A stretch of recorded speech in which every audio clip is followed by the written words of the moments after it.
अॼु मुंहिंजे हथ में आहे श्री रामायण जेकी सिंधी में लिखल आहे ऐं हिन जे बारे में अॼु आउं घणेई ॻाल्हियूं तव्हां सां गॾु करण वारो आहियां कि मुंहिंजे हथ ताणी ही श्री रामायण सिंधी में रचित कीअं मिली ऐं हिन जो वितरण मथुरा में थियो। हिन जे बारे में मां सॼी ॻाल्हि कंदुसि। तव्हां जुड़ियल रहियो मूंसां गॾु, ठहियल रहियो मूंसां गॾु ऐं ॾिसंदा रहियो किशोर सुवाणे इसरानी सां गॾु सिंधी नॉलेज।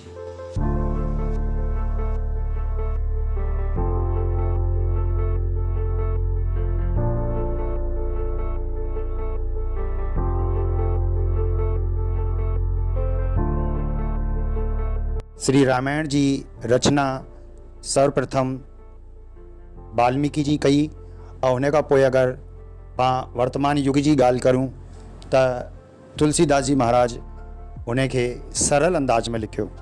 पर हाणे ही रामायण असां लाइ उपलब्ध कराई आहे सिंधीअ में।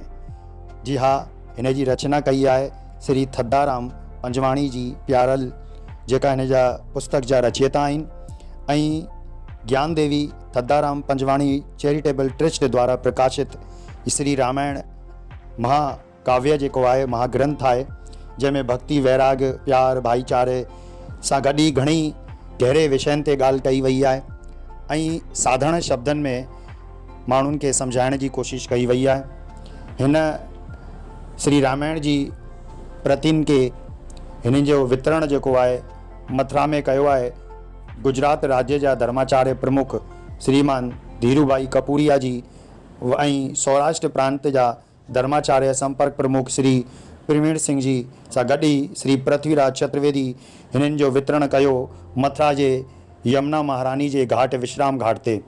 ऐं हिन मौक़े ते सिंधी जनरल पंचायत जा अध्यक्ष श्री नारायण दास लखवानी ऐं मंत्री श्री गुरुमुखदास गंगवानी सां गॾु ई Sindhi welfare foundation mission Ismail जी अध्यक्षा श्रीमती गीता नाथानी व महासचिव एडवोकेट अनीता चावला सां गॾु ई घणी महिलाउनि ऐं साथियुनि हिन मौक़े ते हुन पुस्तक जो, महाग्रंथ जो अवलोकन कयो ऐं उनखे ॾिठो ऐं प्राप्त कयो।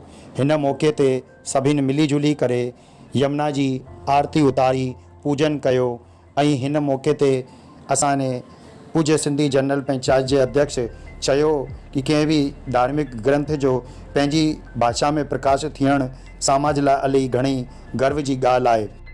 श्री रामायण कथा हाणे हिकु सिंधी में बि प्रकाशित थी आहे ऐं राम कथा सिंधी जेकी आहे काव्य रूप में आहे ऐं इहे जंहिंजे हथनि में पाण ॾिसूं पिया इहे आहिनि मथुरा जा श्री गुरुमुखदास गंगवानी जी। त हिननि खां ई ॻाल्हाईंदासीं हिन किताब जे संदर्भ में जेकी अॼु हिननि जे हथ में आहे। त ॿुधायो कि हीअ किताब तव्हांखे किथां मिली ऐं हिन किताब जे बारे में ॿुधायो। हीअं आहे, गुजरात या विश्व हिंदू परिषद जा अध्यक्ष ऐं गुजरात राज्य जा धर्माचार प्रमुख धीरूभाई कपूरिया जी, धर्माचार प्रमुख प्रवीण सिंह हिते आया गुजरातियुनि के संग में। ऐं जो असांजा हीअ ज्ञानी देवी ट्रस्ट जा अध्यक्ष थदाराम पंजवानी जे किताब ठाही आहे हीअ, तो उन्हनि जे मार्फत असां वटि किताब आई आहे ऐं असां हिन जो लोकार्पण कयो आहे ऐं जमुना पूजन थियो आहे। असांजे हिते सिंधी पंचायत जा अध्यक्ष, महिला मंडल जा अध्यक्ष, महामंत्री सभु हिन में शामिलु हुआ ऐं ॾाढो सुठो प्रोग्राम थियो आहे। ऐं हिन खां सिंधी समाज में इलाही लहर आहे कि असांजे सिंधियुनि जे लाइ पहिरीं कंहिं ट्रस्ट ने अहिड़ो सोचियो आहे कि रामायण सिंधी में थियणु खपे। जय झूलेलाल। मां गीता नाथानी मथुरा यानी कि कृष्ण जी नगरीअ खां Sindhi welfare foundation mission Ismail जी अध्यक्षा। ऐं ॾाढे सौभाग्य जी ॻाल्हि आहे, ख़ुशीअ जी बि ॻाल्हि आहे कि हीअ पुस्तक श्री रामायण, हीअ पुस्तक अॼु असांजे हथ में आहे। तंहिंजो असां धन्यवाद ॾियणु चाहींदासीं ज्ञानी देवी लद्दाराम पंजवाणी चैरिटेबल ट्रस्ट जे अध्यक्ष श्री पंजवाणी जी खे, थदाराम जी खे, कि हुननि रामचरित यानी कि रामायण खे, राम जे पात्र खे खणी करे असांजे संस्कृतीअ खे, असांजे हिंदुस्तान जी जेका संस्कृति आहे उनखे सिंधी भाषा में कन्वर्ट कयो आहे ऐं हिनखे कविता जे रूप में, कविता जे माध्यम सां असां सभिनीनि खे हर शहर में, हर ज़िले में, सिर्फ़ु गुजरात में ही न, असांजे मथुरा शहर में ऐं अञा ॿियनि बि इलाही सारे ज़िलनि में वितरण करायो आहे। ऐं असांजे मथुरा शहर में भी कुझु प्रमुख माण्हुनि खे हिननि इहे पुस्तक वितरण कयूं आहिनि, जंहिंमें कि मां गर्व महसूसु थी करियां फाउंडेशन जे अध्यक्षा थियण जे नाले मूंखे बि इहा पहिरीं पुस्तक मथुरा शहर में प्राप्त थी, त मां हार्दिक आभार व्यक्त थी करां थदाराम जी जो कि हुननि असांखे हिन लाइक़ु सम्झो। ऐं मां सभिनीनि खे हिकिड़ी रिक्वेस्ट बि कंदसि कि हीअ पुस्तक जिन जे हथ में बि वञे पंहिंजे पाण खे अहो भाग्य सम्झनि कि हीअ पुस्तक हुननि जे हथ में आई आहे। ऐं सभिनीनि जे लाइ करे हिकु बार मां जयकारो लॻाइणु चाहींदसि, आयो लाल सभई चओ झूलेलाल। ऐं advocate Anita Chawla Sindhi welfare foundation जी महासचिव, उन्हनि चयो कि ज्ञान देवी थदाराम चैरिटेबल ट्रस्ट अहमदाबाद जो ही नेक कमु घणेई सुहिणो आहे। हिन सां सिंधियत जो प्रचार थींदो, हुते ई धार्मिक आस्था बि वधे नी ऐं श्री रामायण खे ॼाणण जो मौक़ो सिंधीअ में सभिनि खे मिले नो। हिन बहाने सभिनि हिन पुस्तक खे साराहना कई आहे ऐं अॻियां बि हिन महाग्रंथ जी कॉपियूं ठहींदी रहंदियूं जेकी सभिनि ताणी पहुचंदियूं।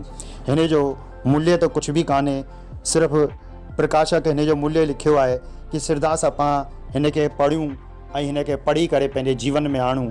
हीअ ई हिन पुस्तक जो मूल्य लिखियलु आहे ऐं हिन जो पूरो जेकी हिन पुस्तक ठहियूं आहिनि, फ़िलहालु हुन खां पोइ हिन जा आगामी संस्करण बि थींदा, जंहिंजे बारे में मां तव्हांखे ॻाल्हि ॿुधाईंदो रहंदुसि।